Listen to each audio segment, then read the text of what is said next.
नमस्कार साथियों। बात करते हैं आरआरबी जेई 2025 की वैकेंसीज़ के बारे में। आप सभी जानते हैं कि प्रीवियस जो वैकेंसीज़ हैं 2024 की, उसका जो प्रोसेस है वो अभी चल ही रहा है और अंतिम पड़ाव पर है। ठीक है, और अब कुछ ही दिनों बाद उनकी जो ज्वाइनिंग है वो होने वाली है। तो यानी कि आरआरबी जेई 2024 का जो कंप्लीट प्रोसेस है वो पूर्ण हो चुका है। और पिछले साल जो आरआरबी ने जिस तरह से प्रॉमिस किया था कि वो हर साल अपनी अलग अलग वैकेंसीज, यानी कि जो भी वैकेंसीज है, चाहे एनटीपीसी हो, टेक्नीशियन हो, एएलपी हो, जितनी वैकेंसीज हैं उनका ईयरली वाइज नोटिफिकेशन वो निकालेंगे।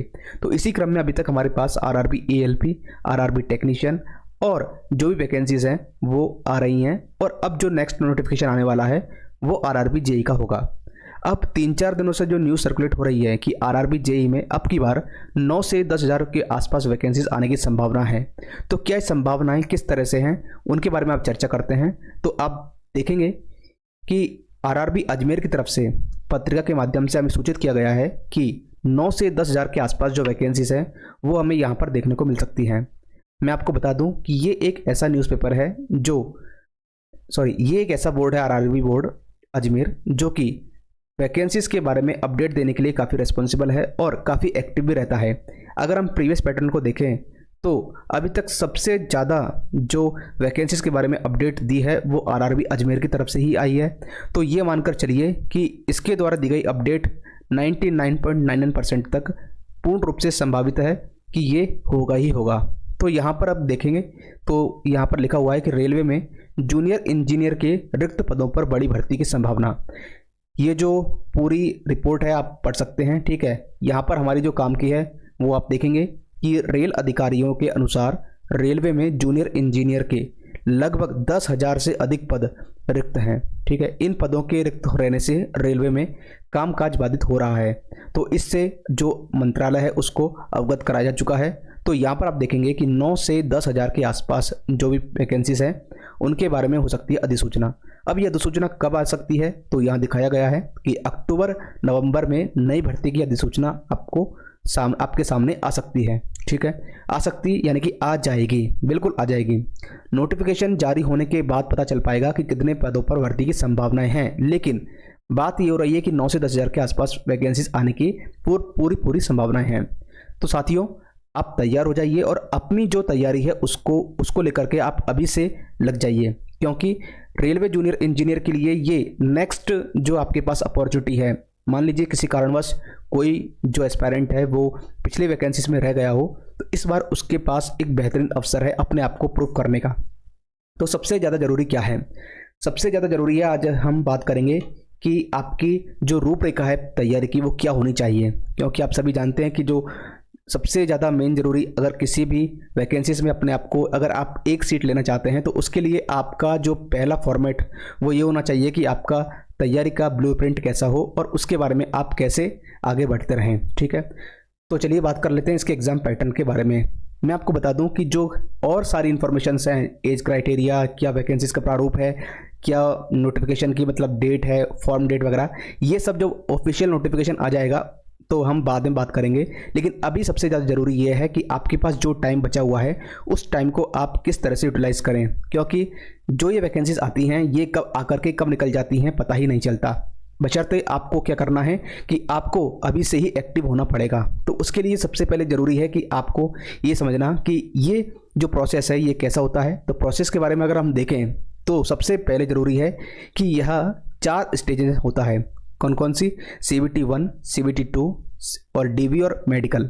तो हमारे पास सबसे ज़्यादा ज़रूरी स्टेप क्या है कि हमें ये देखना है कि CBT 1 और CBT 2 इन दोनों के बारे में हमें किस तरह से आगे की रूपरेखा तैयार करनी चाहिए। तो CBT 1 में अगर आप देखें तो हमारे पास टोटल कितने सब्जेक्ट है? 1 2 3 4। हमारे पास 4 सब्जेक्ट होती हैं CBT 1 में। किसमें? CBT 1 में मैथमेटिक्स और रीजनिंग, जनरल अवेयरनेस और जनरल साइंस। अगर बात करें मैथमेटिक्स की तो इसमें आपके पास 30 क्वेश्चंस होंगे 30 नंबर के, जनरल इंटेलिजेंस और रीजनिंग के 25 क्वेश्चंस 25 नंबर के, जनरल अवेयरनेस 15 क्वेश्चंस 15 नंबर के और जनरल साइंस 30 क्वेश्चंस 30 नंबर के। यानी आपके पास टोटल नंबर ऑफ क्वेश्चंस होंगे 100 और उनका जो मार्किंग होगी वो 100 मार्किंग होगी, ठीक है। और यहाँ पर आपका टाइम लिमिट होगी 90 मिनट्स, यानी कि इन 90 मिनट्स में आपको 100 क्वेश्चन जो हैं वो मतलब तैयार करने हैं, मतलब करने हैं, ठीक है। अब बात करते हैं कि सब्जेक्ट वाइज सबसे ज़्यादा ज़रूरी है कि आपके पास इन चारों सब्जेक्ट को लेकर के क्या स्ट्रेटजी होनी चाहिए।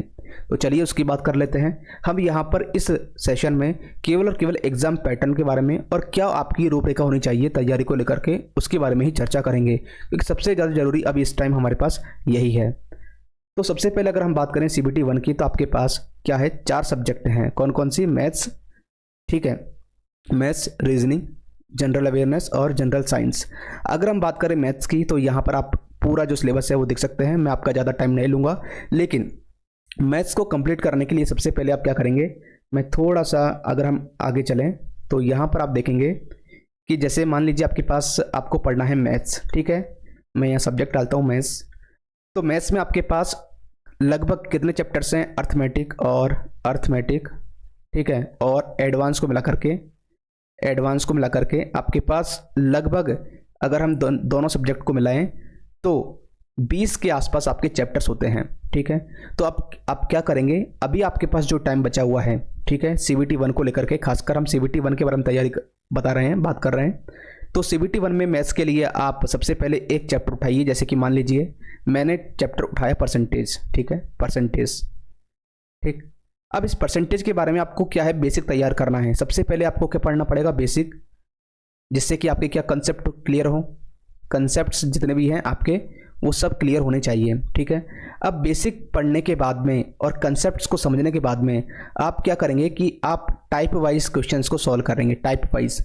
चाहे आप इसके लिए मॉक टेस्ट को रेफ़र कीजिए, चाहे आप इसके लिए किसी प्रैक्टिस बुक को रेफ़र कीजिए, चाहे आप इसको PYQ से रिलेट करिए, ठीक है। मॉक टेस्ट हो, प्रैक्टिस बुक हो या फिर कोई PYQ हो। तो आपने जैसे एक चैप्टर उठाया, उसकी आप कोई भी, अगर आप मान लीजिए किसी भी यूट्यूब वीडियोस को फॉलो कर रहे हैं, यानी कि कोई भी टीचर्स को फॉलो कर रहे हैं, तो सबसे पहले उस पर्टिकुलर चैप्टर को पढ़िए और उसके बाद में लगभग 50 क्वेश्चंस लगाइए, ठीक है। यानी कि अगर आप परसेंटेज के 50 क्वेश्चंस लगा लेते हैं अलग अलग टाइप के, और सबसे बेहतर मैं आपको रिकमेंड करूंगा कि आप PYQs लगाएं। PYQs में क्या होगा, जैसे ही आपके पास जितने भी कॉन्सेप्ट हैं, जितने बेसिक्स हैं, अगर वो क्लियर हो जाएंगे तो PYQ उसी आधार पर होते हैं कि जो मतलब ज़्यादा हार्ड भी नहीं होते, ज़्यादा सिंपल भी नहीं होते। PYQs का मतलब ये होता है कि पैटर्न क्या होता है उस पर्टिकुलर क्वेश्चन को समझने का, ठीक है। तो आप परसेंटेज जब आपने कॉन्सेप्ट क्लियर कर लिया तो 50 क्वेश्चन आप लगा लेंगे। तो इस तरह आप जब 20 चैप्टर्स के क्वेश्चंस लगाएंगे 50-50, तो आपके पास टोटल 1000 क्वेश्चंस हो जाएंगे, ठीक है। तो इससे आपका क्या है कि प्रॉपर एक माइंडसेट बन जाएगा और एक कॉन्फिडेंस आ जाएगा आपको उस पर्टिकुलर सब्जेक्ट को लेकर के।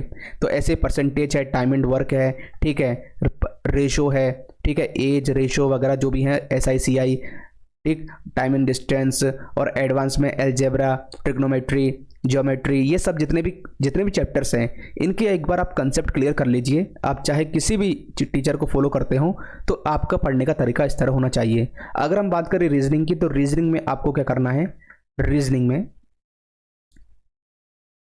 के लिए आपको क्या करना है, केवल और केवल आपको PYQs लगाने हैं। PYQs क्योंकि जो पैटर्न होता है क्वेश्चंस का, जैसे कि आप मान लीजिए एनालॉजी ले लीजिए, एनालॉजी, ठीक है। तो एनालॉजी को समझने के लिए आपके पास क्या है कि एक छोटा सा कॉन्सेप्ट होता है कि क्या लॉजिक लगना चाहिए, और वो जो कॉन्सेप्ट है वो आपको प्रैक्टिस के माध्यम से ही आता जाएगा। आप कोई भी क्वेश्चंस कर रहे हैं, मान लीजिए आप कोई क्वेश्चन कर रहे हैं, अगर आप इसमें अटक गए हैं तो आप उसका जो आंसर है वो देख लीजिए, या फिर उसका जो तरीका है वो देख लीजिए, ठीक है। तो इस तरह से आपका PYQ जब करेंगे तो आपके सामने एक रिदम बन जाएगा कि हाँ, इस तरह से क्वेश्चंस पूछे जाते हैं, और TCS कुछ इस पैटर्न पर क्वेश्चंस को डील करता है, ठीक है। तो रीजनिंग में आपको किसी भी तरीके से कहीं और सोर्सेज की लिए आवश्यकता है नहीं कि जाना पड़े आपको। फिर भी अगर आप चाहते हैं कि प्रॉपर आप कोचिंग लें या फिर कोई भी, ये सभी स्टूडेंट के लिए है, चाहे आप बिगिनर हो चाहे आप जो रिपीटर्स हैं उनके लिए, तो PYQs रीजनिंग के लिए बहुत ही ज़्यादा इंपॉर्टेंट है। बात करते हैं किसकी, जीके की, जीके एंड जीएस की, जीके जीएस की। तो यहाँ पर भी वही मैथ वाला कॉन्सेप्ट, जैसे कि मान लीजिए आप पढ़ रहे हैं, आप हिस्ट्री ले रहे हैं, ठीक है। तो जीके एंड जीएस में आपको पढ़ना पड़ेगा क्या, हिस्ट्री, ठीक है, हिस्ट्री और ज्योग्राफी, इकोनॉमिक्स, ठीक है, पॉलिटी। तो ये तो हो गया आपका क्या, जीए का सब्जेक्ट, ठीक है, जीए का। और इसमें आप करंट अफेयर्स मान लीजिए, ठीक है। तो current affairs history, geography, polity और इकोनॉमिक्स, ये 4-5 सब्जेक्ट जो हैं आपके पास जीए में होते हैं और साइंस में आपके पास होते हैं जीएस में। ठीक है, साइंस में, तो साइंस में आप ले लीजिए फिजिक्स, केमिस्ट्री और बायो, ठीक, और ईवीएस यानी एनवायरनमेंट। अब मान लीजिए आप हिस्ट्री पढ़ रहे हैं, हिस्ट्री में आपके पास क्या है कि 3 टाइप्स होते हैं। कौन कौन से? एक तो प्राचीन इतिहास, मध्यकालीन इतिहास और आधुनिक इतिहास। जैसे कि आप पढ़ रहे हैं एंशिएंट हिस्ट्री, एंशिएंट हिस्ट्री पढ़ रहे हैं आप। अब एंशिएंट में क्या है कि जैसे आपने कोई एक पर्टिकुलर टॉपिक उठाया, कौन सा? एंशिएंट हिस्ट्री में जैसे आप शुरुआत से पढ़ेंगे तो एक पर्टिकुलर टॉपिक, मान लीजिए आप पढ़ रहे हैं पाषाण युग, पाषाण युग, ठीक है, तो पाषाण युग को जैसे आप कंप्लीट कर लेंगे तो उसके बारे में जितने भी क्वेश्चंस हैं उन क्वेश्चंस को आप लगाएंगे, ठीक है, और उन्हीं को आप 2 से 3 बार रिपीट करेंगे जब तक कि आपके अंदर एक कॉन्फिडेंस नहीं आ जाए। क्योंकि आपके पास अभी टाइम है तो आप इस तरह से आप हिस्ट्री, जियोग्राफी, पॉलिटी और साइंस इसको कंप्लीट करते जाएंगे। यानी हर एक टॉपिक को पढ़ने के बाद में लगभग उससे 10 से 15 क्वेश्चंस आप करेंगे, ठीक है, जिससे कि आपको कॉन्फिडेंस मिल जाए, मतलब ठीक है, कॉन्फिडेंस आ जाए, क्योंकि ये बहुत ज़रूरी होता है किसी भी एग्जाम को क्रैक करने के लिए। तो ये आपका जीके और जीएस की स्ट्रेटजी होनी चाहिए। साइंस में देख लीजिए आप, साइंस में जैसे कि आप मान लीजिए आप फिजिक्स पढ़ रहे हैं, फिजिक्स में आपने एक चैप्टर उठाया, कौन सा? मोशन का, ठीक है, तो मोशन के जितने भी कॉन्सेप्ट हैं, जितने भी टॉपिक्स हैं उनको कर लीजिए और फिर मोशन के ही आपको जो क्वेश्चंस हैं वो लगाने हैं। चाहे आप कोई सी बुक ले लीजिए, चाहे आप पीवाईक्यूज लगा लीजिए, वेबसाइट पर जाइए, चाहे यूट्यूब पर जाइए, कहीं पर भी जाइए आप, अगर आप इनको लगा लेते हैं तो निश्चित है कि आप आराम से जो जितने भी सब्जेक्ट हैं उनको बहुत ही अच्छे तरीके से आप कॉन्फिडेंट हो जाएंगे उनको लेकर के। अगर आप चाहते हैं तो मैं भी एक सीरीज जल्दी स्टार्ट करूँगा साइंस को लेकर के, जहाँ पर हम फिजिक्स, केमिस्ट्री और बायो और जो एनवायरनमेंट है, इन साइंस की जितने भी सब्जेक्ट हैं उनको मैं यहाँ पर कवर करवाऊंगा, ताकि आपको एक बेहतरीन से बेहतरीन कंटेंट यहाँ पर देखने को मिले। तो उसके लिए अगर आप नए हैं चैनल पर तो इस चैनल से जुड़े रहिए और जो भी अपडेट है वो आप यहाँ पर पालेंगे, ठीक है। तो कुछ इस तरह से मैंने एक ब्रीफ में आपको बताया कि आपको तैयारी किस तरह से करनी चाहिए, ठीक है। अगर किसी को भी कोई डाउट हो तो हमारा जो टेलीग्राम चैनल है आप वहाँ पर जुड़ सकते हैं और वहाँ जो भी मैं अपडेट देता हूँ वहाँ पर अपने कमेंट को वहाँ रख सकते हैं और जो भी आपको पूछना हो उसका रिप्लाई मैं वहाँ दे दूँगा आपको, ठीक है। तो यहाँ तक बने रहने के लिए आपका धन्यवाद, थैंक यू।